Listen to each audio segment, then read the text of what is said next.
Thank you, Mr. Speaker. Will the Chair of Judiciary yield?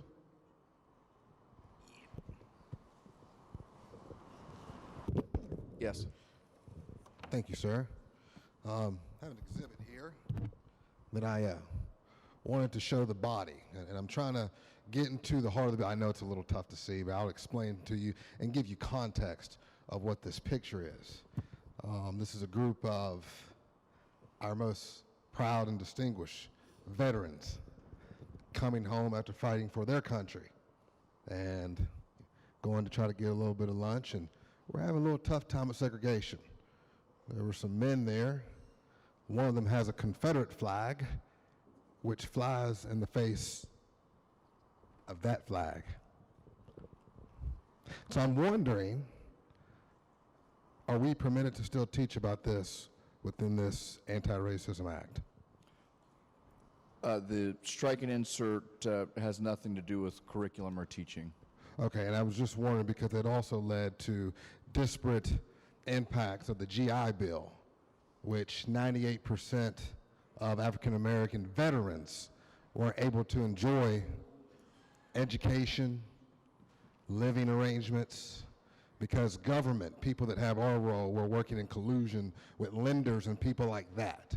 So that was started to expand the wealth gap, because we weren't able to live in certain communities and go to certain schools and be able to progress. That's very important to note. Thank you, sir. Thanks. Will the gentleman from the 36 yield? All right, is this for you? This one right here, it's lynching. Does this make you feel uncomfortable? A photo of a lynching? Yes. Yes. It does? Yes, that makes me feel uncomfortable. Okay. I just want to know where we need to stop.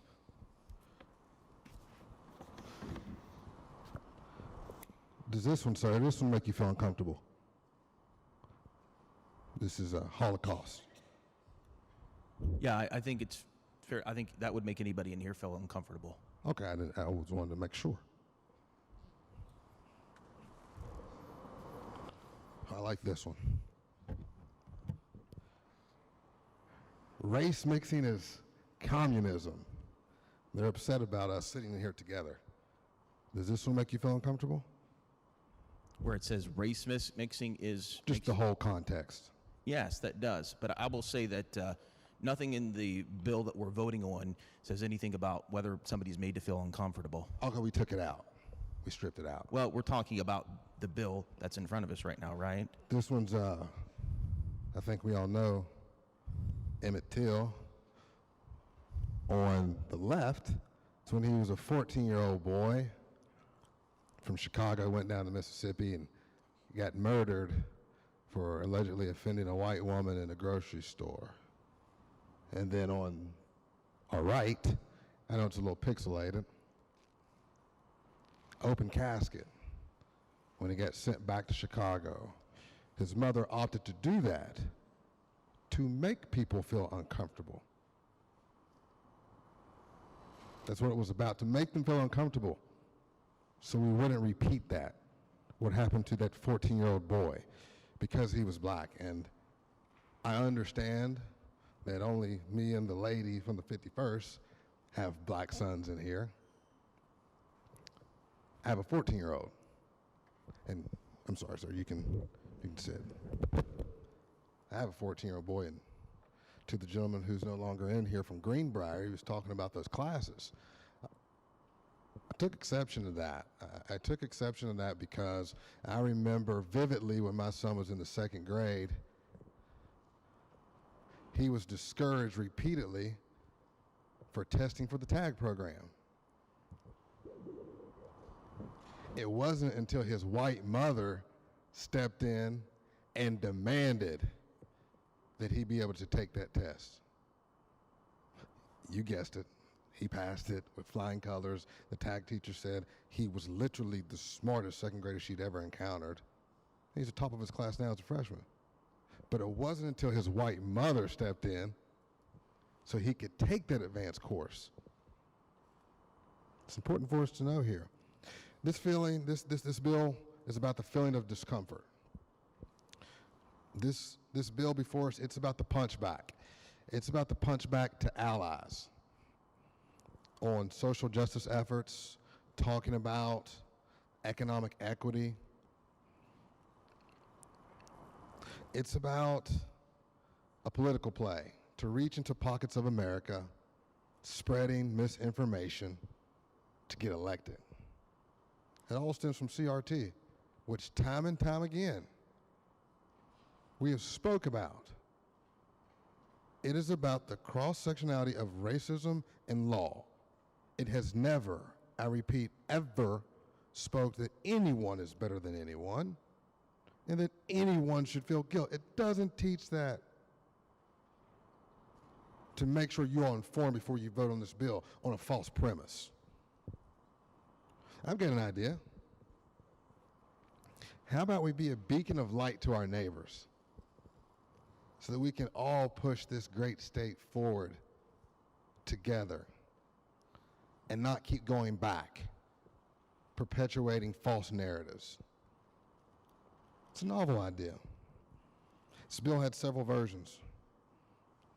None of them, in my opinion, met the standard of what a reasonable person would think good policy is. Now, again, it's really good campaign fodder. It really is. But what good policy is, never met the standard. The key component of that is, kept using the word compel. And we know in this bill, it's a lot of subjectivity. It could go any single way. This bill, we also know, again, different versions of it, it has been used by the Republican Party across America to divide and conquer. That is a fact, and you all know it. So what I did was I sought out to try to listen to different committees, what the concerns were, and try to get some reasonable suggestions for what would be an anti-racism bill. Compromise, compromise, compromise. That should be the key word in the West Virginia legislature. The amendment that I tried to put in yesterday would have allowed teachers to teach with clarity, confidence, and facts. It would have provided guidelines on how we teach history within our state borders. It would have allowed for a diverse academia cohort to review and change, if necessary, curriculum.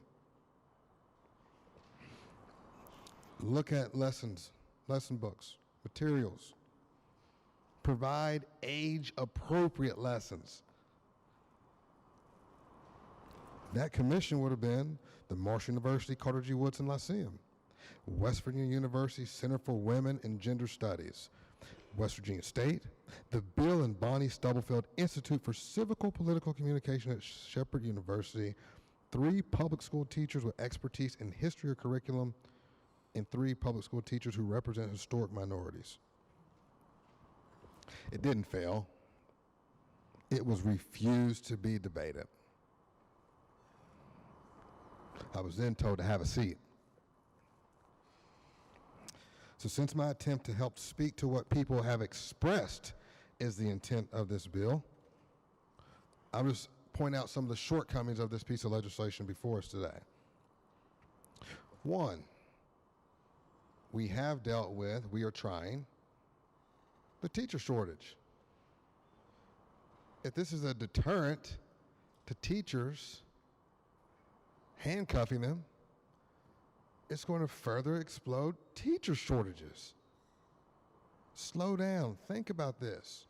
We heard through testimony, with watering down our history, we could potentially put our high school students in peril with their AP courses, trying to get dual credit.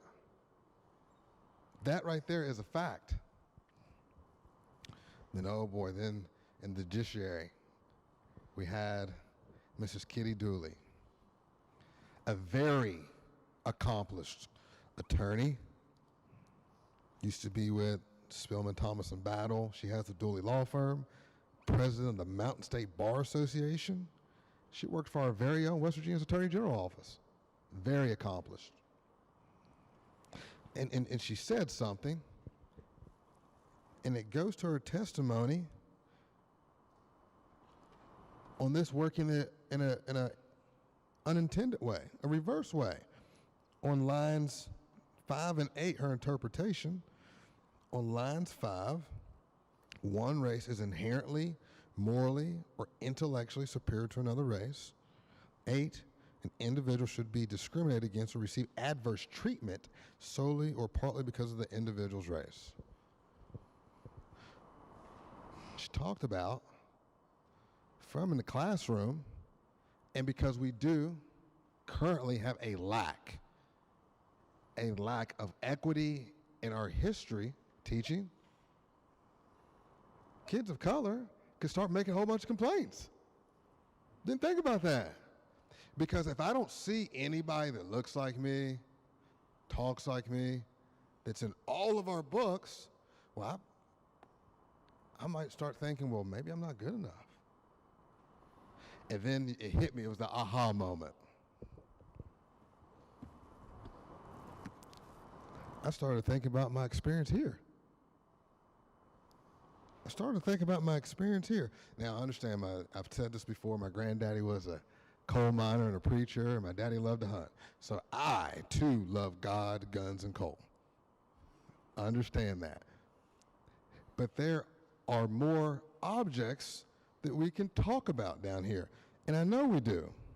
Over the years, we've debated baculum, raw milk, animals, prevailing wage, charters, casinos, booze bills, everything under the sun, except anything that speaks to social justice, economic equity, and other issues that relate directly to black and brown people.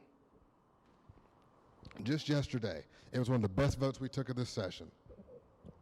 Senate Bill 261. Seeing to it that those cameras in our special ed classrooms, we're wanting to strengthen that. We want to make sure that what happened to that gentleman in Charleston and other people across our state never ever happens again. I appreciate all of the Democrats or Republicans who are on the House version, and everybody across the hall on the Senate version. I think it was 100-0 vote. It was really emotional, you all that were in the Education Committee. We should have made it a good vote. But then I struggled because I'm like, you know, ever since I've been down here, the Department of Education, they've come and they've given us these facts and this research and this data on how we are failing miserably in the classroom when it comes to disparate punishment and expulsions to black children versus non-white children. I mean, it's really bad, but we will not address that one. See, we're crying, and we should over here for the special ed, but then when it comes to trying to right or wrong for the black kids, it goes on deaf ears. We just won't take it up. Cannabis. We all know, if you know about reefer madness, you know, they said that black and brown folks would steal your women. They dance all crazy with that wacky tobacco. Then we get down here, we pass legislation. And what we do is, the conversation, we rail on people in the black market. And we all know that disproportionately, that affects, as my good gentleman from the 17th talked about, disproportionately affects people of color when we incarcerate folks. So we're going to lock them out. We're going to lock them up in the black market and say it's the worst thing in the world. But then we're going to say, hey, marijuana, cannabis, it's not that bad. We can have it in states, whether recreationally or medically. It's not bad anymore. But, we're going to lock you out on the legal side, too. I think currently, correct me if I'm wrong, I don't think we have any dispensaries or growers, operators, processors that are of color. We're going to lock you up if you do in the black market, and we're going to lock you out on the legal side. That's fine. That's cool. Taxes. I've been trying to cut taxes for about 3 years now. I've been trying to cut taxes. I thought that's what we were about in this body. You've seen me, gentlemen from the 10th. The only issue is my tax credit bill was for business folks to be able to get a tax credit for hiring and promoting women and people of color to executive roles. We don't want to cut taxes for that. We'll cut anything for taxes, but not that one. Can't even get it on an agenda. Yes, the gentleman will state the You want point. me to have a seat? Mr. Speaker, I don't believe that the gentleman is speaking to this bill, and I would just suggest that he should be speaking to this bill. Thank you. The chair will respond in this way. Very few people have spoken to the bill. Very few people have spoken to the bill. Proponents or opponents of the bill, very few people have spoken to the bill. The chair has permitted the body to engage in some fairly wide-ranging debate on this issue in the context of this topic that is addressed by the bill. The chair will continue to do so, but we'll expect all members to continue to be respectful of one another as we conclude the debate on this bill. So the chair will recognize the gentleman to continue. Thank you, Mr. Speaker. Great man. On that point of business, I want to extend my congratulations to the gentleman from the 19th. That man and his wife, Miss Sandy, I hope you're watching. You go look at some of their operations, and you know he's a little liberal. They've got Democrats, Republicans, women, black folks, everybody that's littered across their management team. It is a beautiful thing. You are awesome. Miss Sandy, you are awesome. And so to some of my friends in here, in this chamber, down there, in the other offices, we want to do the business challenge this year. I want to look at your book, see who's hired, see who's on those staffs, see who's in executive management, those roles. I would encourage you to do so. I wish this bill was written for us, because right now I'd probably have a complaint. But let's focus on how we move forward together. Tell you a quick story. I've got a group of friends in Huntington. It's the Thursday night crew. It's about 3 Republicans, 2 Democrats. I go to hang out with them. Every once in a while, we get a nice craft beer, and we talk about a lot of issues. And it's probably about 2 years ago, talking about politics, and we're talking about what drives you. And I started talking about, I think one of the things that we have to fix as people are racial issues, social justice. I think it's one of the most important things of our lifetime. And one of them, he just couldn't see it. He disagreed with me. The other one, he agreed with me. And some of the other ones, they just wanted to talk about it more and see where I stood. So we kept talking about it. And as I tell a lot of people, I have a few passions: education, economic development, business, entrepreneurship. Then I also tell people I have a yearning, an absolute yearning. And I will preface this statement by saying I love all people. All people. But I have an absolute yearning for poor white folks and black folks to be united. For whatever reason, those plights, while they are uniquely different, they are very much similar. Very much similar. And I would submit to this body, if we work in that fashion, because for whatever reason, people intentionally throw issues in there to try to split them apart, and we can't move forward. Those 2 groups specifically. Love everybody. You know, I can speak to this because you know, growing up, you know, I could be one day in my neighborhood playing curveball, football in the street, NBA jams, doing all those fun things, running around. But then the very next day, I'd be out in the sticks somewhere making apple butter, listening to Pearl Jam and Green Day. It was good times, riding dirt bikes. Because the interesting thing is that subset of people I just talked about, it's just freaking frack. Because we have so much similar struggles.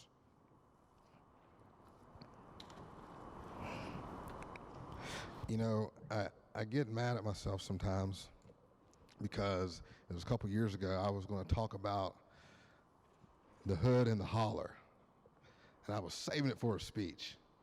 And I'd be doggone if that Representative Booker from Kentucky didn't take it and use it against McConnell. So now I'm going to coin a new phrase. I'm going to trademark this one.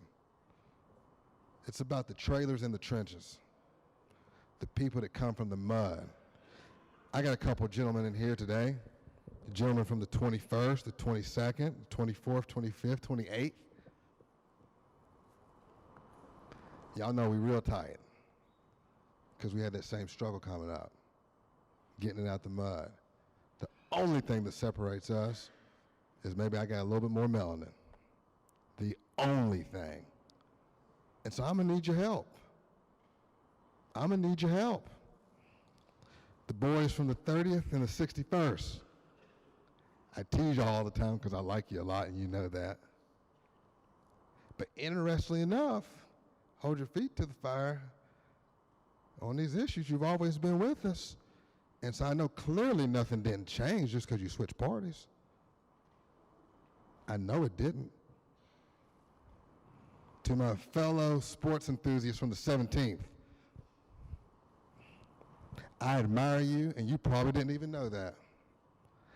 I know your story. I know you growing up in Westmoreland, being dirt poor, not having nothing.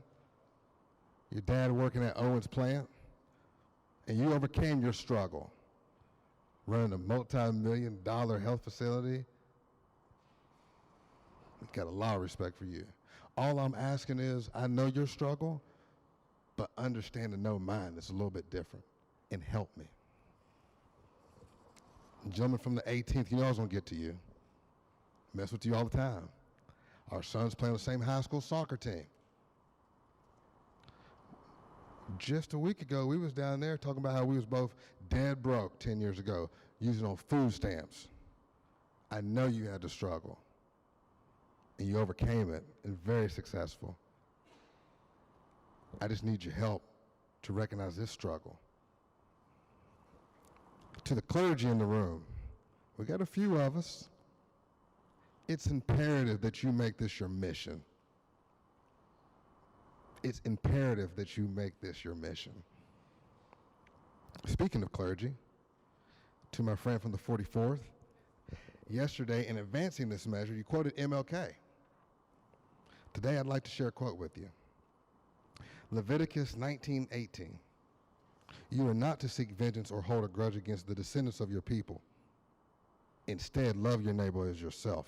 I am the Lord. Mr. Speaker, at times, I know he's left, Mr. Hanshaw. He's come down from that podium and spoke as the gentleman from the 33rd. You had wisdom beyond your years, very knowledgeable, great man, high integrity, great heart. I would implore you to address the body today so we could take to your wisdom and guidance on this oh so important topic going forward to make a better West Virginia for everyone. In closing, we desperately need to do better. We need to move forward together. Am I asking too much? After all, I'm just talking about doing the work of the Lord. Thank you.